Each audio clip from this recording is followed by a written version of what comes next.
All right, we're going to go over the Forge Pass. And I really like the Forge Passes. And why do I like the Forge Passes? Mostly because it gives me a lot of stuff to forge, which I wait until CVC. CVC is clan versus clan. Happens every other week. Once a month, it is with personal rewards, and the other one is the normal one.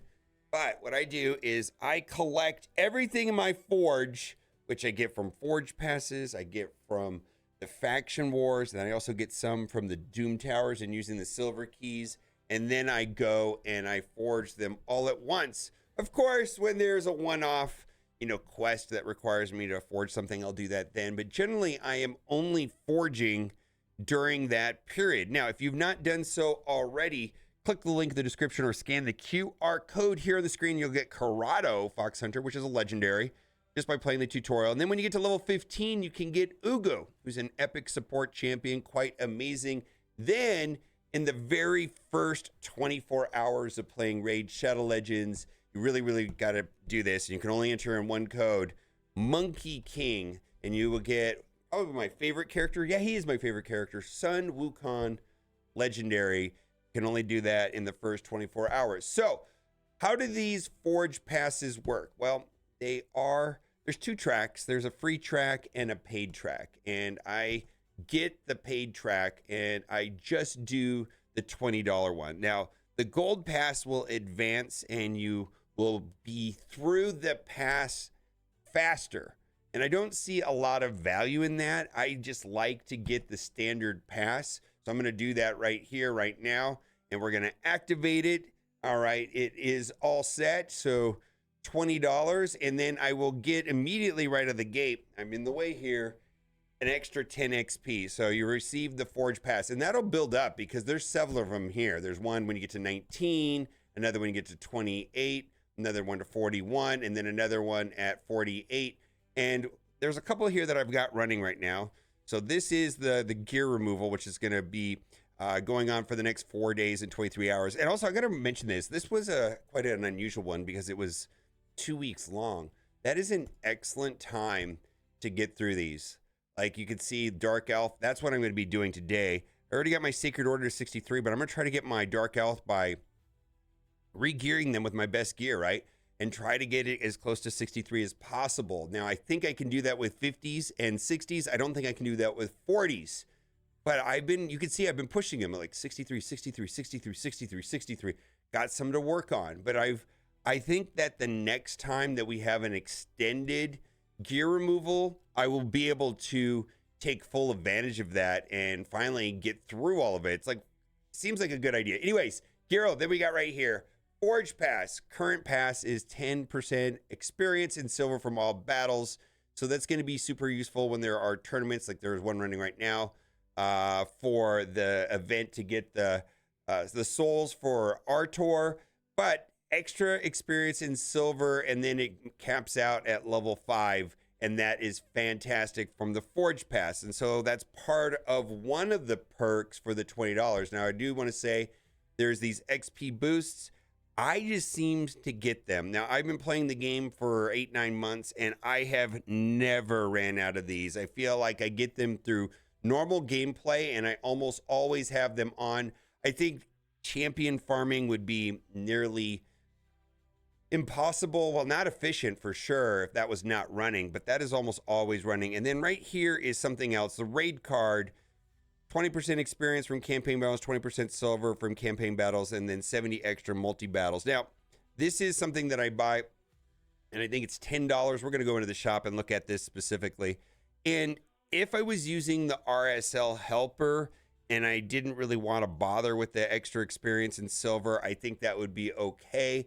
I'm finding that at some point people aren't doing the campaign battles as much because they're using the brews. And I found that since I have been able to get through the ultimate nightmare on clan boss on the hardest difficulty, that I am getting a lot of brews on a daily basis, and I'm not needing to do the campaign battles as much, but I do use 12.3 in the campaign nodes on the nightmare or brutal brutal difficulty 12-3 is going to be the most efficient place to farm for experience and silver. So there's the raid card. Now, I do buy the Forge Pass, but just real quickly, there's one other item I think is super like high value, and that's going to be the daily gem. This is 10 US dollars, and you get a little bit each day. And you can see how it's over the course of a month, and I believe you get over 2,100 gems.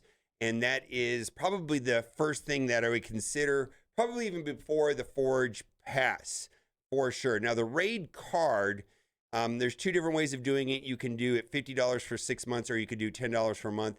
And I think if I was getting into a place where I wasn't needing to do campaign farming as much because of the abundance of brews that I'm getting from the clan boss, the Demon Lord, and if I was using the RSL Helper. The RSL Helper is a third-party app that allows you to automate a lot of things. And I'm going to tell you, that is not for the faint of heart.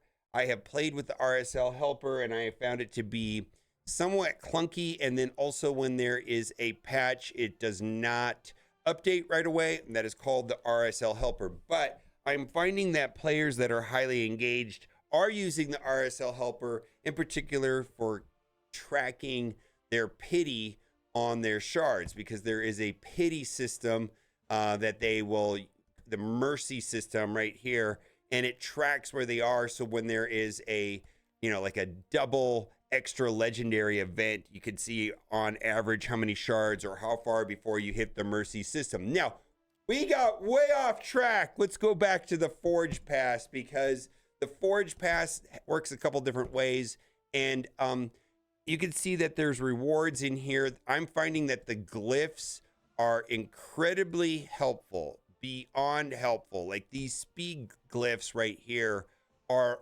beyond value, in my opinion. There is a ton of extra rewards that are very useful in here. This is also a speed charm, so that when I'm forging materials, I can get that substat of speed. It's very important. And then we've also got this, which helps in forging mythicals, which is also going to be, that's a crit damage one, I'm sorry. That is going to be useful when it comes time to open that during CVC. And then at the very end, there is the Defiant, which is they have different themes. They have different ones. Some are better than others. I do like the Defiant one, which is 10% defense and minus 15% damage taken from enemy AoE attacks. And then there's a 5-piece set there.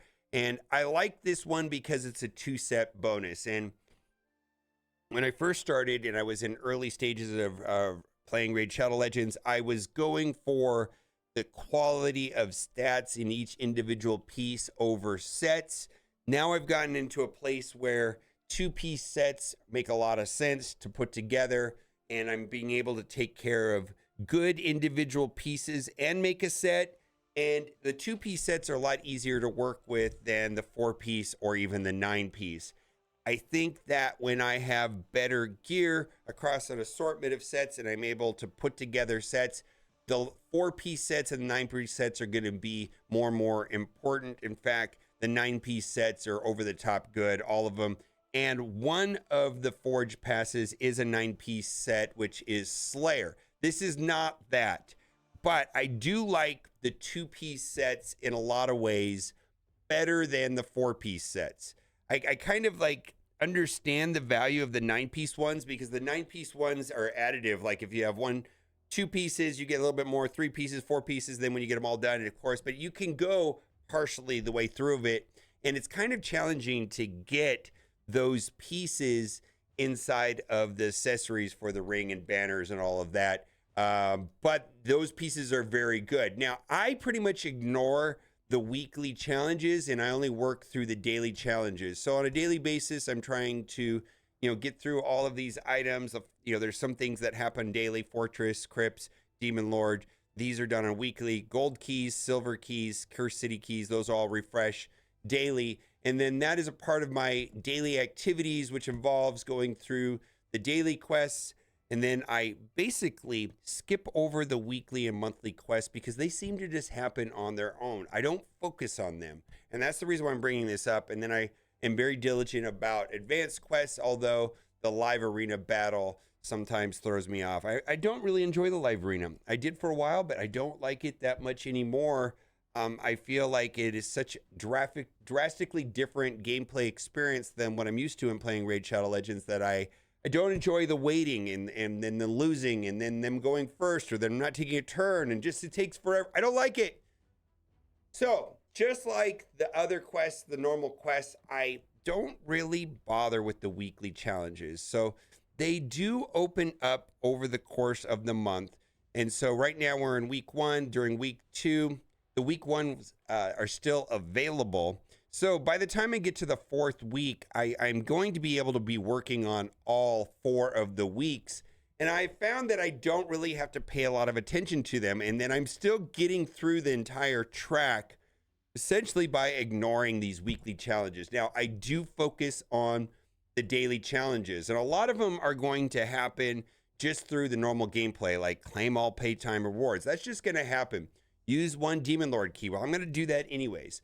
Win 3 classic arena battles with 1 at least magic champion. So I don't normally or not always have a magic champion. So sometimes I got to come in here, take a look at what's going on, and then make an adjustment. And then it says upgraded a champion's level in the sparring pit 2 times. Like, well, I can already do that. I can go right over there.